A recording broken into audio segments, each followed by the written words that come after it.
in the wake of BSG melting down, Grayzone had already scheduled a thing where Merrick, who is the CEO of the studio making Grayzone Warfare, Merrick sat down and wanted to have a chat with everybody about stuff that was coming up with Grayzone, you know, what to expect and like that kind of stuff. So a lot of the stuff that I did in my review video was critical of certain aspects, like the AI being dumb and like group objectives not being in the game, so like factions felt hollow and like didn't have a point. Sorry, my voice is shot. So this was notes that this dude Sum took notes about. So Merrick says 20% of the game is done. The AI of the game is a placeholder, which is dope. There's going to be a console in the game. There's a roadmap coming. Every 6 months, there will be a big update. Patches are going to come quickly, like hotfix patches, but every 6 months, they'll do big updates. First update is going to be day-night cycles and AI changes. The AI will go to sleep at night. Wait, so what? So like if you go to attack a base in the middle of the night, like they'll be asleep and like you'll raise an alarm. All right, that's actually kind of dope. I'm not gonna like,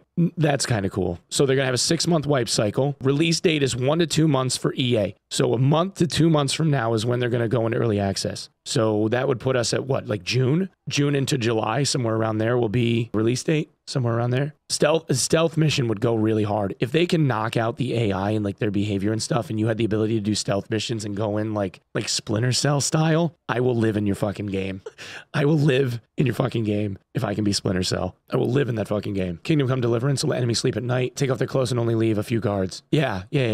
More guns will come, a lot of them. Next update is more quality of life changes. Shooting from the helicopter was originally in the game but removed. They're bringing it back. So one of the biggest issues with this game is going to be, and it will still be a massive issue, is people camping the landing zones. When the helicopters would land, people could just light you up. If you got on a helicopter and went to fly away, like as you're sitting on the helicopter, you're immune. But as you step off of it, then all of a sudden you can get hurt and they could just kill you instantly the moment that you popped off of it. They would just camp the LZs. Even in this playtest, if you hopped on a chopper, they could shoot the shit out of you and you wouldn't die. You take no damage, but they could zero out your armor and your helmet. They could just light you up and like it would zero out all your stuff. So super griefy. And there was no way to defend yourself. You couldn't hop off early. You couldn't shoot from the chopper, none of that. So I'm glad that they're starting to look at doing something about it.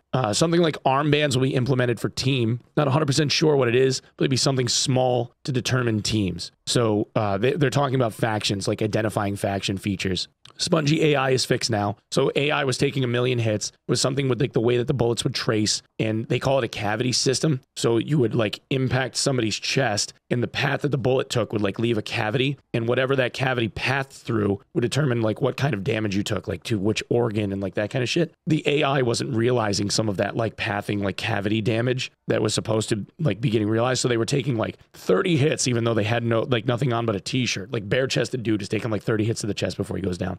Easy AI is fixed. It's harder now. Okay, well that's interesting. Even like the super hard AI wasn't hard. Like we'd go to like that fort, that big fucking military fortress, and I died twice because I was dumb, mainly because I didn't think they could shoot me through windows because they were bulletproof to you but not to them, and then died that way. But other than that, we weren't really ever getting hit, not even in like the hardest areas. So leg meta is not happening in this game. Okay, when AI are injured, they will have less confidence. So if they get hurt, they're going to like run away or hide. AI will have vaulting. Okay, that's interesting. Implementing a faction radio, squad talk to squad. So you can talk squad to squad. That's cool too.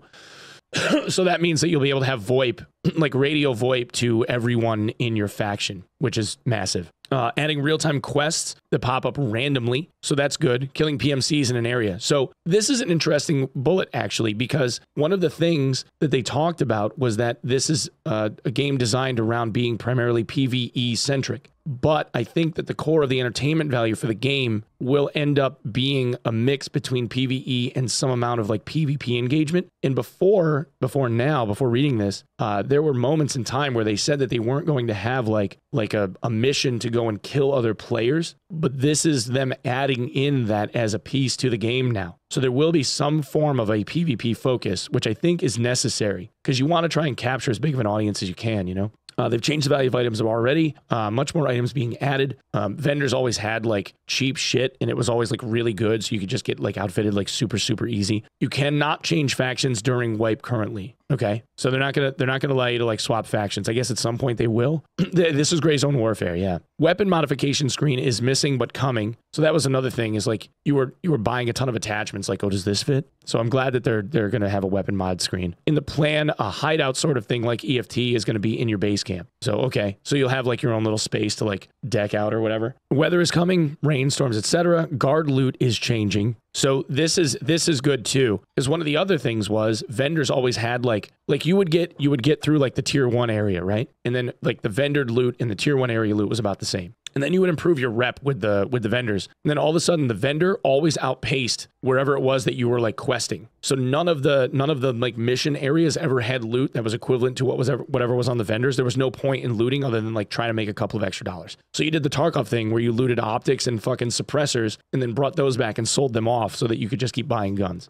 There will not be special enemies, but there will be guards, bosses, raiders, soldiers, and snipers, which we've already seen. Water will be increased on the map and will affect your health system. Okay. Interesting. So you can become like waterlogged and like it can mess with you. GPS, rangefinder, a plan in the future. The aim is to build an ultimate game and put everything that they can do. Build the ultimate game that everyone has wanted forever. I mean, like, so that's like, that is a noble pursuit and that is super ambitious. In my mind, I feel like they need to have like just really good, strong key elements and then work on expanding upon like that core gameplay loop in a way that is rewarding to people and makes them want to come back and keep playing it, which is obviously the trick. But like, if you're going for building the ultimate game off the rip, that's like a nice pie in the sky idea, but you got to make sure that you get that core game loop down. It's more about function than it is like all the bells and whistles in form and like you can do this thing and you can do this thing over here and you can do that thing over there and like all this variety. Like that's great, but if the game doesn't function well, it doesn't matter, right? Weapons plan for the future, around 50 weapons with all of their attachments. Bosses will have special guns.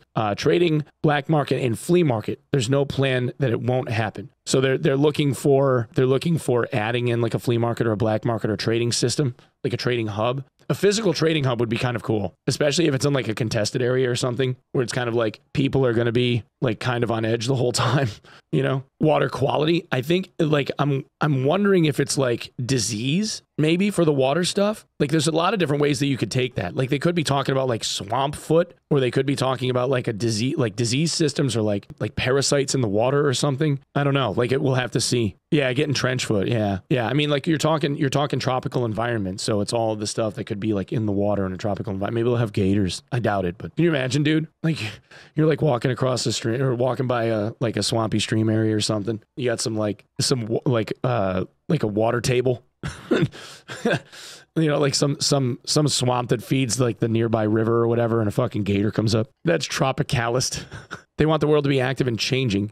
LZs and camps changing. Every time you join the game, the map might be different due to what players do. So this is one of those selling points. This is the biggest fucking bullet point that I can think of right here. Is the world, the map being modified over time based on player action is like the biggest thing that they could possibly add that would keep players engaged. But like that would be the thing, right? Like persistent map, like Battlefield style, right? Not Battlefield, but Battlefield style map where there's like POIs, towns, whatever, that has territorial levels of control that shift and change over time based on the involvement of people on the map. Like that in and of itself would keep people engaged, right? Like that would be huge. Just as like a starting point, that would be huge.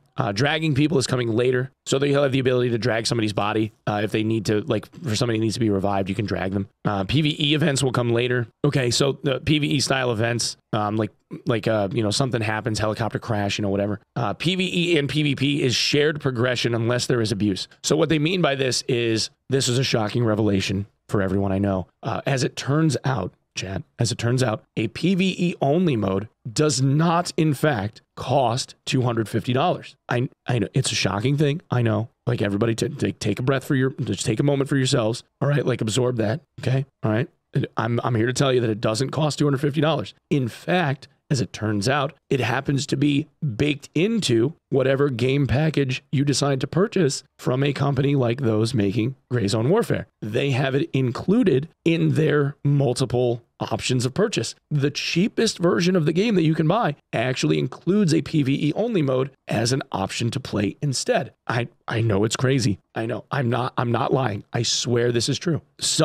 I feel as though someone should inform Nikita of this. You know, like someone should tell Nikita that this is an option that he could have pursued. You know, you don't have to play on a PvP server. You can play on a PvE only server. And the progression in this case, what they're saying is the progression on either side of that fence is going to be shared, assuming that people don't abuse the fuck out of the PvE side and like cheat their way through it, is basically it. Which people will inevitably do. Like, we know that they will, right? Oh, if you camp, the mosquitoes audio will be much louder, so it's annoying if you camp. Wait, what?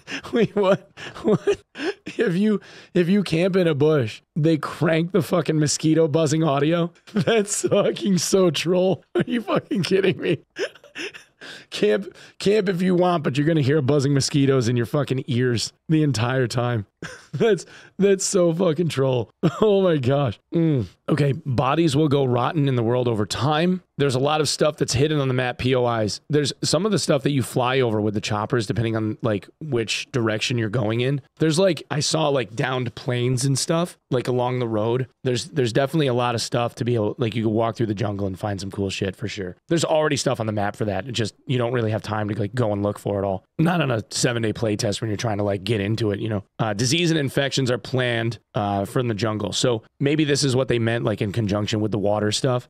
Price of the game. Okay, so the 4 editions of the game, US price again. Now, I know you have to brace yourselves for this piece of information again, boys. All right, just brace yourselves. Again, the PVE only mode is included with the price of each one of these. Okay, just be careful. All right, you know, I realize the shock of this could make you fall dead out of your chair because you were all under the assumption that it costs $250 in order to get PVE only mode in a video game. But these guys say that that's actually not true. Now, I will believe it when I see it personally. I think that they're probably going to end up having to jack the price up in order to afford it all. But I'm just saying, you dared say that. Yeah. Okay. So standard $35, tactical $57, elite $79, and supporters $99. The differences between them are each level has additional gear that gets included, and starting money is more. So it's like the max level edition is $90. The $99 one is $25,000, and then the $79 one is $20,000, and then it goes down, I think, by $5,000 increments for each one. And the secure container for the first two is a 2x3, and then the elite and supporter get a 3x3 secure container. So that's the difference.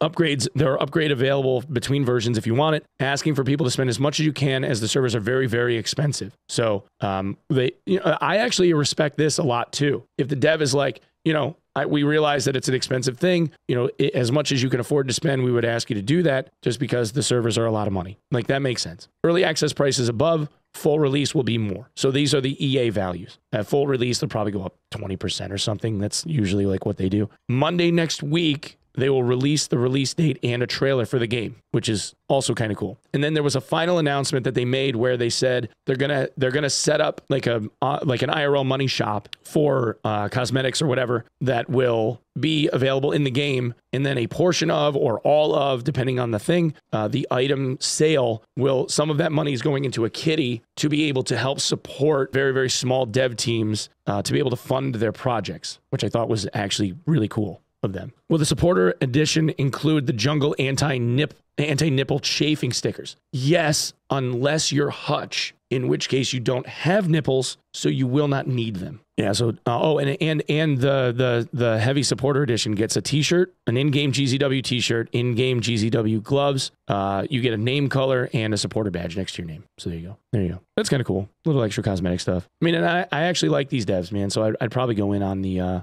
$100 one. But I mean, I'm a content creator, like I can, you know what I'm saying? So